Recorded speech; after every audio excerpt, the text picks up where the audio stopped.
ಎಲ್ರಿಗೂ ನಮಸ್ಕಾರ. ಇನ್ಫೋಸ್ಟ್ರೀಮ್ ಯೂಟ್ಯೂಬ್ ಚಾನಲ್ಗೆ ಎಲ್ರಿಗೂ ಸ್ವಾಗತ. ಈ ವಿಡಿಯೋದಲ್ಲಿ ನಾವು NFA ಇಂದ DFA ಟ್ರಾನ್ಸಿಷನ್ ಪ್ರಾಬ್ಲಮ್ ಅನ್ನ ಸಾಲ್ವ್ ಮಾಡೋಣ. ಅದು ಯಾವುದು 2025 ಮೇನ್ ಪೇಪರ್ ಅಲ್ಲಿ ಕೊಟ್ಟಿರುವಂತದ್ದು, VTUದು main final semester exam paper ಅಲ್ಲಿ ಕೊಟ್ಟಿರುವಂತಹ ಪ್ರಾಬ್ಲಮ್ ಅನ್ನ ಡಿಸ್ಕಸ್ ಮಾಡೋಣ. ಸೊ ನಾವಿವಾಗ ಸ್ಟೆಪ್ ಬೈ ಸ್ಟೆಪ್ ಸಾಲ್ವ್ ಮಾಡ್ಬೇಕು. ಫುಲ್ ಆನ್ ಫುಲ್ ಮಾರ್ಕ್ಸ್ ಸಿಗ್ಬೇಕು ಅಂತಂದ್ರೆ ಸ್ಟೆಪ್ ಬೈ ಸ್ಟೆಪ್. ಸೊ ಇಲ್ಲಿ ನಾವು 4 ಸ್ಟೆಪ್ಗಳನ್ನು ಯೂಸ್ ಮಾಡ್ತಾ ಹೋಗೋಣ. 4 ಸ್ಟೆಪ್. ಸೊ ಫುಲ್ ಮಾರ್ಕ್ಸ್ ಸಿಗುತ್ತೆ ಅವಾಗ. ಮೊದಲನೇ ಸ್ಟೆಪ್ ಏನು ಅಂತಂದ್ರೆ, ನಾನು ಯಾವ್ದ್ರಿಂದ ಯಾವ್ದಕ್ಕೆ ಕನ್ವರ್ಟ್ ಮಾಡ್ತಿರೋದು, NFA to DFA. So first ನಾನು ಏನ್ ಬರೀಬೇಕು, ಈ NFA ಡಯಾಗ್ರಾಮ್ ಏನ್ ಕೊಟ್ಟಿದಾರಲ್ಲ ಅದನ್ನ ಯೂಸ್ ಮಾಡಿಕೊಂಡು NFA ಟ್ರಾನ್ಸಿಷನ್ ಟೇಬಲ್ ಅನ್ನ ಬರೀಬೇಕು. ಸೊ ಫಸ್ಟ್ ಸ್ಟೆಪ್ ಏನು, NFA transition table.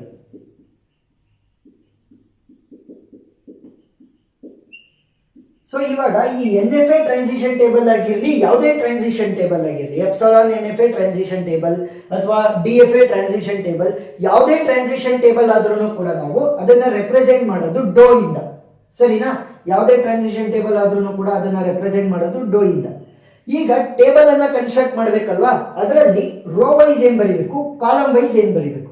So rho wise ಏನ್ ಬರೀಬೇಕು ಅಂತಂದ್ರೆ, ನಾವು ಇಲ್ಲಿ ಟ್ರಾನ್ಸಿಷನ್ಸ್ ಅನ್ನ ಮಾಡೋದಕ್ಕೆ ಅಂದ್ರೆ ಒಂದು ಸ್ಟೇಟ್ ಇಂದ ಇನ್ನೊಂದು ಸ್ಟೇಟಿಗೆ ಹೋಗೋದಕ್ಕೆ ಯೂಸ್ ಮಾಡಿರುವಂತ ಸ್ಟ್ರಿಂಗ್ ಗಳು ಯಾವ್ಯಾವು, 0ನ ಯೂಸ್ ಮಾಡಿದೀವಿ ಅಥವಾ 1 ಅನ್ನ ಯೂಸ್ ಮಾಡಿದೀವಿ. ಸೊ 0 ಅಥವಾ 1. ನೆಕ್ಸ್ಟ್ ಕಾಲಮ್ ವೈಸ್ ಏನ್ ಬರಿಬೇಕು ಅಂತಂದ್ರೆ, ಈ ಒಂದು NFA ಡಯಾಗ್ರಾಮ್ ಏನ್ ಕೊಟ್ಟಿದಾರಲ್ವಾ ಅದರಲ್ಲಿ ಇರುವಂತ ಸ್ಟೇಟ್ಗಳು ಯಾವ್ಯಾವ ಸ್ಟೇಟ್ ಇರೋದು, Q0, Q1 ಮತ್ತೆ Q2. 3 ಸ್ಟೇಟ್ಗಳಿದೆ, Q0, Q1 ಮತ್ತೆ Q2. ಇವಾಗ ಇದರಲ್ಲಿ ಇನಿಷಿಯಲ್ ಸ್ಟೇಟ್ ಯಾವುದು, so Q0 is the initial state, start state. So Q0 ನ ನಾವು ಯಾವ ರೀತಿ ರೆಪ್ರೆಸೆಂಟ್ ಮಾಡಬೇಕು, ಸ್ಮಾಲ್ ಆರೋ ಮಾರ್ಕ್ ಇಂದ ರೆಪ್ರೆಸೆಂಟ್ ಮಾಡಬೇಕು. This is the initial state. ಒಂದು ಡಯಾಗ್ರಾಮಿಗೆ ಒಂದೇ ಇನಿಷಿಯಲ್ ಸ್ಟೇಟ್ ಇರುತ್ತೆ. ನೆಕ್ಸ್ಟ್ ಫೈನಲ್ ಸ್ಟೇಟ್ ಯಾವುದು, Q1. ಯಾಕೆ, ಒಂದು ಸ್ಟೇಟ್ ಏನಾದ್ರೂ ಕೂಡ 2 ಸರ್ಕಲ್ ಒಳಗಡೆ ಎನ್ಕ್ಲೋಸ್ ಆಗಿದ್ರೆ ಅದನ್ನ ನಾವೇನಂತ ಕರಿತೀವಿ, ಫೈನಲ್ ಸ್ಟೇಟ್. ಸೊ ಇವಾಗ ಫೈನಲ್ ಸ್ಟೇಟ್ ಅನ್ನ ಯಾವ ರೀತಿ ರೆಪ್ರೆಸೆಂಟ್ ಮಾಡ್ತೀವಿ, ಸ್ಟಾರ್ ಮಾರ್ಕ್ ಅನ್ನ ಯೂಸ್ ಮಾಡಿಕೊಂಡು ರೆಪ್ರೆಸೆಂಟ್ ಮಾಡ್ತೀವಿ. Q1 is my final state, Q0 is the initial state. So ಇಷ್ಟ ಆಯ್ತು. ಈಗ ಈ ಟೇಬಲ್ಗೆ ವ್ಯಾಲ್ಯೂನ ಫಿಲ್ ಮಾಡೋಣ. Q0 0ನ ಯೂಸ್ ಮಾಡಿಕೊಂಡು ಯಾವ ಸ್ಟೇಟ್ಗೆ ಹೋಗಿದೆ ನೋಡಿ. Q0 0ನ ಯೂಸ್ ಮಾಡಿಕೊಂಡು ಸೆಲ್ಫ್ ಲೂಪ್ ಅಂತ ಅಂದ್ರೆ Q0ಗೆ ಮತ್ತೆ ಬಂದಿದೆ. ಅದೇ Q0 0ನ ಯೂಸ್ ಮಾಡಿಕೊಂಡು Q1ಗೂ ಕೂಡ ಹೋಗಿದೆ. ಸೊ ಏನಾಯ್ತು, Q0 0ನ ಯೂಸ್ ಮಾಡಿಕೊಂಡು Q0 ಮತ್ತೆ Q1 2 ಸ್ಟೇಟ್ಗಳಿಗೆ ಹೋಗಿದೆ.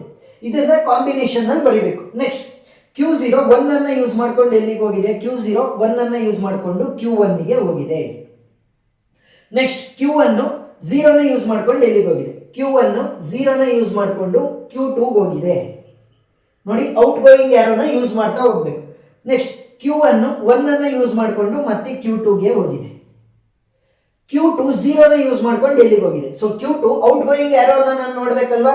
ಸೊ 0 ಇಲ್ವೇ ಇಲ್ಲ, Q2 0ನೇ ಇಲ್ಲ ಅಂತ ಅಂದ್ರೇನು, Q2 0ನ ಯೂಸ್ ಮಾಡಿಕೊಂಡು ಯಾವುದೇ ಸ್ಟೇಟ್ಗೂ ಹೋಗಿಲ್ಲ ಅಂತ ಅರ್ಥ. ಅದನ್ನ ನಾವು NFA ಟ್ರಾನ್ಸಿಷನ್ ಟೇಬಲ್ ಅಲ್ಲಿ ಯಾವ ರೀತಿ ರೆಪ್ರೆಸೆಂಟ್ ಮಾಡ್ತೀವಿ ಅಂತ ಅಂದ್ರೆ 5 ಅಂತ ಅಂದ್ರೇನು, ಇಲ್ಲಿ ಟ್ರಾನ್ಸಿಷನ್ ಆಗಿಲ್ಲ ಅಂತ ಅರ್ಥ, ಅಷ್ಟೇ, ಸಿಂಪಲ್. Q2 1 ಅನ್ನ ಯೂಸ್ ಮಾಡಿಕೊಂಡು ಎಲ್ಲಿಗೆ ಹೋಗಿದೆ ನೋಡಿ, Q2 1 ಅನ್ನ ಯೂಸ್ ಮಾಡಿಕೊಂಡು ಸೆಲ್ಫ್ ಲೂಪ್ ಅಂತ ಅಂದ್ರೆ ಮತ್ತೆ Q2ಗೆನೆ ಬಂದಿದೆ. So right Q2 here. So ಇವಾಗ 4ರಲ್ಲಿ ಒಂದು ಸ್ಟೆಪ್ ಮುಗೀತು. 2ನೇ ಸ್ಟೆಪ್ಪಿಗೆ ಹೋಗೋಣ. ನಾನು NFA ಇಂದ DFA ಕನ್ವರ್ಟ್ ಮಾಡ್ತಿರೋದ್ರಿಂದ ಈ NFA ಟ್ರಾನ್ಸಿಷನ್ ಟೇಬಲ್ ಅನ್ನ ಯೂಸ್ ಮಾಡಿಕೊಂಡು ಸೆಕೆಂಡ್ ಸ್ಟೆಪ್ ಅಲ್ಲಿ DFA ಟ್ರಾನ್ಸಿಷನ್ ಟೇಬಲ್ ಅನ್ನ ಕನ್ಸ್ಟ್ರಕ್ಟ್ ಮಾಡ್ತೀನಿ. DFA transition table. ಸೊ ಇವಾಗ DFA ಟ್ರಾನ್ಸಿಷನ್ ಟೇಬಲ್ ಅನ್ನ ಈಸಿಯಾಗಿ ಯಾವ ರೀತಿ ಕನ್ಸ್ಟ್ರಕ್ಟ್ ಮಾಡಬೇಕು ಅಂತ ಅಂದ್ರೆ, ಸೇಮ್ ಎಲ್ಲಾ ಟ್ರಾನ್ಸಿಷನ್ ಟೇಬಲ್ ಅನ್ನು ಕೂಡ ನಾವು ಡೋ ಇಂದನೇ ರೆಪ್ರೆಸೆಂಟ್ ಮಾಡ್ತೀವಿ. ನಾವು ಇಲ್ಲೂ ಕೂಡ ಯೂಸ್ ಮಾಡುವಂತದ್ದು 0 ಮತ್ತೆ 1 ಮಾತ್ರ. ನೆಕ್ಸ್ಟ್ ಈಸಿ ಟ್ರಿಕ್ ಏನು ಅಂತಂದ್ರೆ, ಮೊದಲನೇದು ಏನಿದೆ ಅಲ್ವಾ ಇಲ್ಲಿ Q0 ಸ್ಟೇಟ್ ಮತ್ತೆ ಅದರ ಸ್ಟೇಟ್ ಗಳಿಗೆ ಯಾವ್ಯಾವ ಸ್ಟೇಟಿಗೆ ಹೋಗಿದೆ 0 ಮತ್ತೆ 1 ಅನ್ನ ಯೂಸ್ ಮಾಡ್ಕೊಂಡು ಅದನ್ನ ಆಸ್ ಇಟ್ ಈಸ್ ಕಾಪಿ ಮಾಡ್ಕೊಳ್ಳಿ. ಅಂದ್ರೆ ಫಸ್ಟ್ ರೋ ಏನಿದೆ NFA ಟ್ರಾನ್ಸಿಷನ್ ಟೇಬಲ್ ಅಲ್ಲಿ ಅದನ್ನ ಆಸ್ ಇಟ್ ಈಸ್ ಕಾಪಿ ಮಾಡ್ಕೋಬೇಕು. Q0 and Q1 combined format ಅಲ್ಲಿ ಇದೆ ಇವಾಗ ಈ ಸ್ಟೇಟ್ Q1. ಸೊ ಇವಾಗ ಇದನ್ನ ಮರೀರಿ. ಇವಾಗ ಈ ಪ್ರಾಬ್ಲಮ್ ಅನ್ನ ಕಾನ್ಸಂಟ್ರೇಟ್ ಮಾಡೋಣ. Q0ಗೆ ನಾನು ಟ್ರಾನ್ಸಿಷನ್ಸ್ ಅನ್ನ ಬರ್ದೆ. ಈಗ ಏನಾಯ್ತು, ಇವೆರಡನ್ನೂ ಕೂಡ ನಾನು ಸಪರೇಟ್ ಸ್ಟೇಟ್ ಆಗಿ ಕನ್ಸಿಡರ್ ಮಾಡ್ಕೋಬೇಕು. ಯಾವ್ದಾವ್ದನ್ನ, Q0 Q1 ಅನ್ನ ಮತ್ತೆ Q1 ಅನ್ನ. ಈಗ ಫಸ್ಟ್ ನಾವು Q0 Q1 ಅನ್ನ ಸಪರೇಟ್ ಸ್ಟೇಟ್ ಆಗಿ ಕನ್ಸಿಡರ್ ಮಾಡ್ಕೊಂಡ್ರೆ ಇದಕ್ಕೆ ಟ್ರಾನ್ಸಿಷನ್ಸ್ ಅನ್ನ ಬರೀಬೇಕು. Q0 Q1. Q0 Q1 ಎರಡೂ ಕೂಡ ಸೇರಿ ಅಂದ್ರೆ ಕಂಬೈನ್ಡ್ ಆಗಿ ಝೀರೋಗೆ ಎಲ್ಲಿಗೆ ಹೋಗಿದೆ ನೋಡಿ. Q0 ಇಲ್ಲಿದೆ, Q1 ಇಲ್ಲಿದೆ.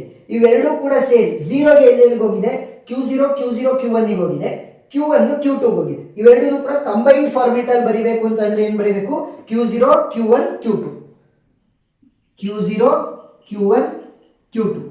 ನೆಕ್ಸ್ಟ್ Q0 Q1 1 ಅನ್ನ ಯೂಸ್ ಮಾಡ್ಕೊಂಡು ಎಲ್ಲಿಗೆ ಹೋಗಿದೆ, Q0 Q1 1 ಅನ್ನ ಯೂಸ್ ಮಾಡಿಕೊಂಡು Q1 ಮತ್ತೆ Q2 ಹೋಗಿದ್ದಾವೆ. ಸೊ Q1 ಮತ್ತೆ Q2 ಎರಡನ್ನೂ ಕೂಡ ಕಂಬೈನ್ ಮಾಡಬೇಕು. ಸೊ ಇದಾಯ್ತು. ನೆಕ್ಸ್ಟ್ ಯಾವುದು Q1. ಸೊ Q1 ಅನ್ನ ಸಪರೇಟ್ ಸ್ಟೇಟ್ ಆಗಿ ತಗೊಂಡ್ರೆ Q1 0ಗೆ ಎಲ್ಲಿಗೆ ಹೋಗಿದೆ, Q2 ಹೋಗಿದೆ. Q1 1ಗೆ ಎಲ್ಲಿಗೆ ಹೋಗಿದೆ, Q2 ಹೋಗಿದೆ. ಸೊ ಇಷ್ಟೇ ಸಿಂಪಲ್. ಇದನ್ನು ಸಪರೇಟ್ ಮಾಡ್ಕೊಳ್ಳಿ.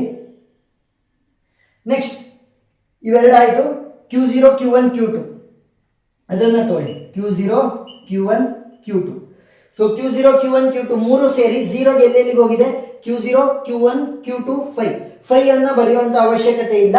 ಅದು ನಲ್ ಅನ್ನ ರೆಪ್ರೆಸೆಂಟ್ ಮಾಡುತ್ತೆ, ಅಂದ್ರೆ ಯಾವುದೇ ಟ್ರಾನ್ಸಿಷನ್ ಆಗಿಲ್ಲ ಅಂತ. ಸೊ ಅದನ್ನ ಬರೆಯುವಂತ ಅವಶ್ಯಕತೆ ಏನಿಲ್ಲ.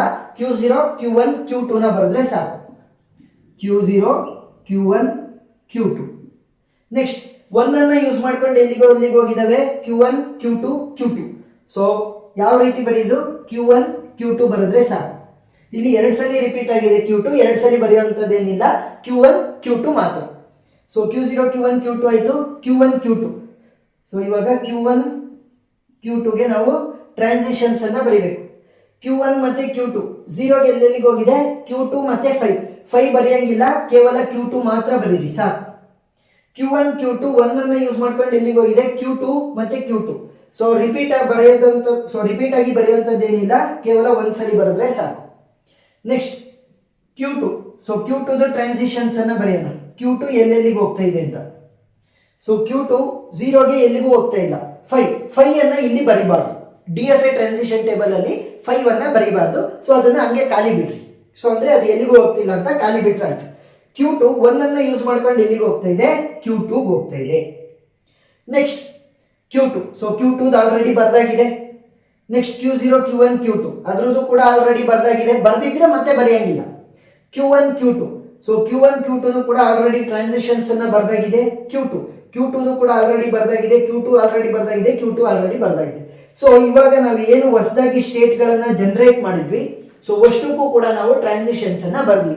ಈಗ ನಮಗೆ DFA ಡಯಾಗ್ರಾಮ್ ಅನ್ನ ಬರಿಬೇಕು ಅಂತಂದ್ರೆ ಎಷ್ಟು ಸ್ಟೇಟ್ ಗಳು ಜನರೇಟ್ ಆದವು, 3 + 3 6 ಸ್ಟೇಟ್ಗಳು. ಈ 6 ಸ್ಟೇಟ್ಗಳನ್ನ ಯೂಸ್ ಮಾಡಿಕೊಂಡು ನಾವು ಮೂರನೇ ಸ್ಟೆಪ್ ಅಲ್ಲಿ DFA ಡಯಾಗ್ರಾಮ್ ಅನ್ನ ಬರೆಯೋಣ. DFA diagram. ಸೊ ನೀವು ಯಾವ ಸ್ಟೇಟ್ ಅನ್ನಾದ್ರೂ ಫಸ್ಟ್ ಯೂಸ್ ಮಾಡ್ಕೊಳ್ಳೋದು. ಇವಾಗ Q0 ಇಲ್ಲಿ ಯೂಸ್ ಮಾಡ್ತಾ ಇದ್ದೀನಿ. ನೆಕ್ಸ್ಟ್ Q0 Q1 ಇಲ್ಲಿ ಬರಿತಾ ಇದ್ದೀನಿ. ಇಲ್ಲೇ ಬರಿಬೇಕಾ, ಇಲ್ಲ, ನೀವು ಇಲ್ಲಾದ್ರೂ ಬರೀರಿ, ಮೇಲಾದ್ರೂ ಬರೀರಿ, ಎಲ್ಲಾದ್ರೂ ಬರೀರಿ ಅಷ್ಟೇ. So Q0 is the initial state. So ಅದಕ್ಕೆ ಫಸ್ಟ್ ಅದನ್ನ ಬರ್ಕೊಂಡಿದ್ದೀನಿ. ಇನ್ನು ಉಳಿದವ್ರನ್ನ ನೀವೆಲ್ಲಾದ್ರೂ ಬರಿಬೋದು. Q0 Q1 ಇಲ್ಲಾದ್ರೂ ಬರೀರಿ, ಎಲ್ಲಾದ್ರೂ ಬರಿಬೋದು. ನೆಕ್ಸ್ಟ್ ಯಾವುದು Q1. ಸೊ ಇದನ್ನು ಅಷ್ಟೇ ನೀವೆಲ್ಲಾದ್ರೂ ಬರಿಬೋದು. Next Q0 Q1 Q2, Q0 Q1 Q2 ಇದೇ ಆರ್ಡರ್ ಅಲ್ಲಿ ಬರಿಬೇಕು ಅಂತ ಏನು ಇಲ್ಲ, ಬಟ್ ಇನಿಷಿಯಲ್ ಸ್ಟೇಟ್ ಮಾತ್ರ ಕರೆಕ್ಟ್ ಆಗಿ ಬರಿಬೇಕು ಫಸ್ಟ್ ಆಗಿ. Q1 Q2 Q1 Q2. Next ಏನು Q2. ಈಗ ಬನ್ನಿ ಈಗ ಫಸ್ಟ್ ಸ್ಟೆಪ್ ಅಲ್ಲಿ ಏನ್ ಮಾಡಿದ್ವಿ ನಾವು, NFA ಟ್ರಾನ್ಸಿಷನ್ ಟೇಬಲ್ ಅನ್ನ ಬರ್ದ್ವಿ.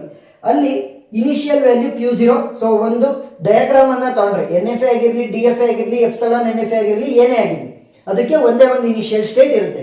But it can have multiple final ಸ್ಟೇಟ್ಗಳು. ಇಲ್ಲಿ ಫೈನಲ್ ಸ್ಟೇಟ್ ಯಾವುದು, Q1. ಈಗ ನಾನು NFA ನ DFA ಆಗಿ ಕನ್ವರ್ಟ್ ಮಾಡಿದಾಗ ನಾನು ಆ ಟ್ರಾನ್ಸಿಷನ್ ಅಲ್ಲಿ ಏನ್ ಮಾಡಬೇಕು, ಫೈನಲ್ ಸ್ಟೇಟ್ಗಳನ್ನ ತೋರಿಸ್ಬೇಕು. Q1 ಫೈನಲ್ ಸ್ಟೇಟ್ ಆಗಿರೋದ್ರಿಂದ ಅದು ಯಾರ್ಯಾರ ಜೊತೆ ಕಂಬೈನ್ ಆಗಿರುತ್ತೆ ಅದು ಕೂಡ ಫೈನಲ್ ಸ್ಟೇಟ್ ಆಗುತ್ತೆ. ನೋಡಿ, Q1 is my final state. So ಅದಕ್ಕೆ ಸ್ಟಾರ್ ಮಾರ್ಕ್ ಹಾಕ್ತೆ. Q1 Q0 ಜೊತೆ ಇಲ್ಲಿ ಕಂಬೈನ್ಡ್ ಆಗಿದೆ. ಸೊ ಇದನ್ನು ಕೂಡ ನಾನು ಫೈನಲ್ ಸ್ಟೇಟ್ ಅಂತಾನೆ ತಗೋಬೇಕು. ನೆಕ್ಸ್ಟ್ ಇದನ್ನು ಕೂಡ ಫೈನಲ್ ಸ್ಟೇಟ್. ಮತ್ತೆ ಇನ್ನೆಲ್ಲಿದೆ, Q1 ಇಲ್ಲಿದೆ. ಸೊ Q1 ಏನಾಯ್ತು, 4 ಫೈನಲ್ ಸ್ಟೇಟ್ಗಳು ಜನರೇಟ್ ಆದವು. ಎಲ್ಲೆಲ್ಲಿ Q1 ಇರುತ್ತೆ ಅಲ್ಲೆಲ್ಲದನ್ನು ಕೂಡ ನಾವು ಫೈನಲ್ ಸ್ಟೇಟ್ ಅಂತ ಕನ್ಸಿಡರ್ ಮಾಡಬೇಕು. ಯಾವಾಗ, DFA ಟ್ರಾನ್ಸಿಷನ್ ಟೇಬಲ್ ಅಲ್ಲಿ. DFA ಡಯಾಗ್ರಾಮ್ ಬರೀಬೇಕಾದ್ರೇನು, ಈ ಆರೋ ಮಾರ್ಕ್ ಇನಿಷಿಯಲ್ ಸ್ಟೇಟ್ ಅನ್ನ ತೋರಿಸುತ್ತೆ. ಫೈನಲ್ ಸ್ಟೇಟ್ ಅನ್ನ ತೋರಿಸಬೇಕು ಅಂತಂದ್ರೆ 2 ಸರ್ಕಲ್ ಒಳಗಡೆ ಆ ಸ್ಟೇಟ್ ಅನ್ನ ಎನ್ಕ್ಲೋಸ್ ಮಾಡಬೇಕು. ಯಾವ್ದಾದ್ರು state Q0 Q1. So Q0 Q1 ಗೆ 2 ಸರ್ಕಲ್, Q1, ಸೊ Q1 ಕೂಡ 2 circle. Next Q0 Q1 Q2 ಇದಕ್ಕೂ ಕೂಡ 2 circle. Next Q1 Q2, so ಇದಕ್ಕೂ ಕೂಡ 2 ಸರ್ಕಲ್. ಇಷ್ಟೇ ಸಿಂಪಲ್. ಈಗ ಟ್ರಾನ್ಸಿಷನ್ಸ್ ಅನ್ನ ಬರೀರಿ. Q0ಗೆ 0 ಕೊಟ್ರೆ Q0 Q1 ಗೆ ಹೋಗ್ತಾ ಇದೆ, 0 ಕೊಟ್ರೆ Q0 Q1, 1 ಕೊಟ್ರೆ ಎಲ್ಲಿಗೆ ಹೋಗ್ತಾ ಇದೆ, Q1 ಗೆ ಹೋಗ್ತಾ ಇದೆ, 1 ಕೊಟ್ರೆ Q1, ಸೊ ಈ ರೀತಿ 1. ನೆಕ್ಸ್ಟ್ Q0 Q1 ಗೆ 0 ಕೊಟ್ರೆ Q0 Q1 ಗೆ 0 ಕೊಟ್ರೆ Q0 Q1 Q2 ಹೋಗ್ತಾ ಇದೆ, 0 ಕೊಟ್ರೆ. ನೆಕ್ಸ್ಟ್ 1 ಕೊಟ್ರೆ ಎಲ್ಲಿಗೆ ಹೋಗ್ತಾ ಇದೆ, Q1 Q2. ನೆಕ್ಸ್ಟ್ Q1 ಗೆ 0 ಕೊಟ್ರೆ Q2 ಗೆ ಹೋಗ್ತಾ ಇದೆ, Q1 ಗೆ 0 ಕೊಟ್ರೆ Q2 ಗೆ ಹೋಗ್ತಾ ಇದೆ, Q1 ಗೆ 1 ಕೊಟ್ರೆ Q2 ಗೆ ಹೋಗ್ತಾ ಇದೆ. ಮತ್ತೆ ಇನ್ನೊಂದ್ಸಲ ಯಾರೋ ಮಾರ್ಕ್ ಹಾಕೋದ್ರ ಬದಲು ಕಾಮಾ 1 ಅಂತ ಬರೆದ್ರೆ ಆಯ್ತು. 0 ಗೂ ಕೂಡ Q2 ಗೆ ಹೋಗ್ತಾ ಇದೆ, 1 ಗೂ ಕೂಡ Q2 ಗೆ ಹೋಗ್ತಾ ಇದೆ ಅಂತ ಅರ್ಥ. ನೆಕ್ಸ್ಟ್ Q0 Q1 Q2, 0 ಕೊಟ್ರೆ ಎಲ್ಲಿಗೆ ಹೋಗ್ತಾ ಇದೆ, Q0 Q1 Q2 ಅಂದ್ರೆ ಸೆಲ್ಫ್ ಲೂಪ್ ಆಗ್ತಾ ಇದೆ ಅಂತ ಅರ್ಥ. 0 ಕೊಟ್ರೆ 1 ಕೊಟ್ರೆ Q1 Q2 ಗೆ ಹೋಗ್ತಾ ಇದೆ, ಸೊ 1 ಕೊಟ್ರೆ Q1 Q2. Next Q1 Q2 0 ಕೊಟ್ರೆ Q2 ಗೆ ಹೋಗ್ತಾ ಇದೆ, Q1 Q2 0 ಕೊಟ್ರೆ Q2 ಗೆ ಹೋಗ್ತಾ ಇದೆ, 1 ಕೊಟ್ರೂ ಕೂಡ Q2 ಗೆ ಹೋಗ್ತಾ ಇದೆ, ಸೊ 0, 1. ನೆಕ್ಸ್ಟ್ Q2 0 ಕೊಟ್ರೆ ಎಲ್ಲಿಗೂ ಹೋಗ್ತಾ ಇಲ್ಲ, ಅದನ್ನು ಬರೆಯುವಂತ ಅವಶ್ಯಕತೆನೇ ಇಲ್ಲ. Q2 1 ಕೊಟ್ರೆ ಎಲ್ಲಿಗೆ ಹೋಗ್ತಾ ಇದೆ, Q2 ಗೆ ಹೋಗ್ತಾ ಇದೆ, ಸೊ Q2 1 ಕೊಟ್ರೆ Q2 ಅಂತಂದ್ರೆ ಸೆಲ್ಫ್ ಲೂಪ್, 1 ಕೊಟ್ರೆ ಸೆಲ್ಫ್ ಲೂಪ್. ಇವಾಗ ನಮಗೆ DFA ಡಯಾಗ್ರಾಮ್ ಅನ್ನು ಕೂಡ ಬರ್ದಾಯ್ತು. ಲಾಸ್ಟ್ ಸ್ಟೆಪ್ ಏನು ಅಂತಂದ್ರೆ, ನಾವು ಈ DFA ಡಯಾಗ್ರಾಮ್ ಬರ್ದಿದೀವಲ್ಲ, ಇದನ್ನ ನಾವು ಸ್ಟ್ಯಾಂಡರ್ಡ್ ಫಾರ್ಮೆಟ್ ಅಲ್ಲಿ ಬರಿಬೇಕು. ಫೋರ್ತ್ ಸ್ಟೆಪ್ ಏನು, ಸ್ಟ್ಯಾಂಡರ್ಡ್ ಫಾರ್ಮೆಟ್. DFA ದ ಸ್ಟ್ಯಾಂಡರ್ಡ್ ಫಾರ್ಮೆಟ್ ಏನು, M will be equal to Q, summation, ಡೋ, Q0, F. ಪ್ರತಿಯೊಂದನ್ನು ಕೂಡ ಸಪರೇಟ್ ಆಗಿ ಬರೀತಾ ಹೋಗಿ. Q ಅಂತ ಅಂದ್ರೇನು, ಈ DFA ಡಯಾಗ್ರಾಮ್ ಅಲ್ಲಿ ಯೂಸ್ ಮಾಡಿರುವಂತ ಎಲ್ಲ ಪ್ರತಿಯೊಂದು ಸ್ಟೇಟ್ ಗಳನ್ನು ಕೂಡ ಬರಿಬೇಕು. ಸೊ ಯಾವ್ಯಾವ ಸ್ಟೇಟ್ ಯೂಸ್ ಮಾಡಿದೀವಿ, Q0, next Q0 Q1, next Q1, Q0 Q1 Q2, next Q1 Q2, next Q2. So use ಮಾಡಿದ್ದಂತ 6 ಕೂಡ ನಾವು ಬರ್ದಿದ್ವಿ. ಅಂದ್ರೆ ಏನು 6 ಸ್ಟೇಟ್ ಗಳನ್ನ ಯೂಸ್ ಮಾಡಿದ್ವಿ DFA ಡಯಾಗ್ರಾಮ್ ಅಲ್ಲಿ, ಅದು 6 ಬರ್ದಿದ್ವಿ. ನೆಕ್ಸ್ಟ್ ಸಮೇಶನ್ ಅಂತ ಅಂದ್ರೇನು, ಸಮೇಶನ್ ಅಂತ ಅಂದ್ರೆ ಒಂದು ಸ್ಟೇಟ್ ಇಂದ ಇನ್ನೊಂದು ಸ್ಟೇಟ್ ಗೆ ಹೋಗೋದಕ್ಕೆ ಯೂಸ್ ಮಾಡಿರುವಂತ ಸ್ಟ್ರಿಂಗ್ಗಳು ಯಾವುದು, 0 ಮತ್ತೆ 1 ಅನ್ನ ಯೂಸ್ ಮಾಡಿದೀವಿ, ಸೊ 0 ಮತ್ತೆ 1. ನೆಕ್ಸ್ಟ್ ಡೋ ಅಂತ ಅಂದ್ರೇನು, ಟ್ರಾನ್ಸಿಷನ್ ಟೇಬಲ್. DFA ಗೆ ಬರೀತಾ ಇರೋದ್ರಿಂದ DFA ಟ್ರಾನ್ಸಿಷನ್ ಟೇಬಲ್ ಆಲ್ರೆಡಿ ಬರ್ದಿದೀವಿ ಸೆಕೆಂಡ್ ಸ್ಟೆಪ್ ಅಲ್ಲಿ, ಮತ್ತೆ ಬರೆಯುವಂತ ಅವಶ್ಯಕತೆ ಇಲ್ಲ. Q0, ಸೊ Q0 ಅಂತ ಅಂದ್ರೇನು, ಇನಿಷಿಯಲ್ ಸ್ಟೇಟ್. ಯಾವುದೇ ಡಯಾಗ್ರಾಮ್ ಆಗಿರಲಿ ಅದಕ್ಕೆ ಕೇವಲ ಒಂದೇ ಒಂದು ಇನಿಷಿಯಲ್ ಸ್ಟೇಟ್ ಇರುತ್ತೆ, so the initial state is Q0. So NFA transition ಅಲ್ಲಿ, ಸೊ NFA ಗೆ ಏನು ಡಯಾಗ್ರಾಮ್ ಕೊಟ್ಟಿದಾರಲ್ಲ ಅದರಲ್ಲಿ ಯಾವುದು ಇನಿಷಿಯಲ್ ಸ್ಟೇಟ್ ಆಗಿರುತ್ತೆ, ನೀವು ಕನ್ವರ್ಟ್ ಮಾಡಿದ್ರು ಕೂಡ DFA ಗೆ ಅದೇ ಇನಿಷಿಯಲ್ ಸ್ಟೇಟ್ ಆಗಿರುತ್ತೆ. So Q0 is my initial state. Next final state F. So final state ಅಂತ ಅಂದ್ರೇನು, ಯಾವ್ದು ಫೈನಲ್ ಸ್ಟೇಟ್ ಇದೆ ಎಲ್ಲ ಬರಬೇಕು. ಎಷ್ಟು ಫೈನಲ್ ಸ್ಟೇಟ್ ಇರೋದು, 3 ಸ್ಟೇಟ್ಸ್. ಮೊದಲನೇದು ಯಾವುದು, Q0 Q1, next Q0 Q1 Q2, next Q1 Q2. So ಈ ರೀತಿ ಪ್ರತಿಯೊಂದನ್ನು ಕೂಡ ಮೆನ್ಷನ್ ಮಾಡಬೇಕು ಹೊರತು ಇದನ್ನೇ ಫಸ್ಟ್ ಮೆನ್ಷನ್ ಮಾಡಬೇಕು, ಇದನ್ನೇ ಫಸ್ಟ್ ಮೆನ್ಷನ್ ಮಾಡಬೇಕು ಅಂತ ಏನಿಲ್ಲ. 3 ಫೈನಲ್ ಸ್ಟೇಟ್ ಇದೆ, 3ಕ್ಕೆ 3 ನೀವು ಮೆನ್ಷನ್ ಮಾಡ್ಬೇಕಷ್ಟೇ, ಏನು ಆರ್ಡರ್ ಏನಿಲ್ಲ. ಸೊ ಇವಾಗ 4 ಸ್ಟೆಪ್ಗಳನ್ನ ನೀವು ಏನು ನಾನು ತೋರಿಸಿದ್ದೀನಿ ಇದನ್ನ ನೀವು ಫಾಲೋ ಮಾಡಿದ್ರೆ ಫುಲ್ ಆನ್ ಫುಲ್ ಮಾರ್ಕ್ಸ್ ಸಿಗುತ್ತೆ.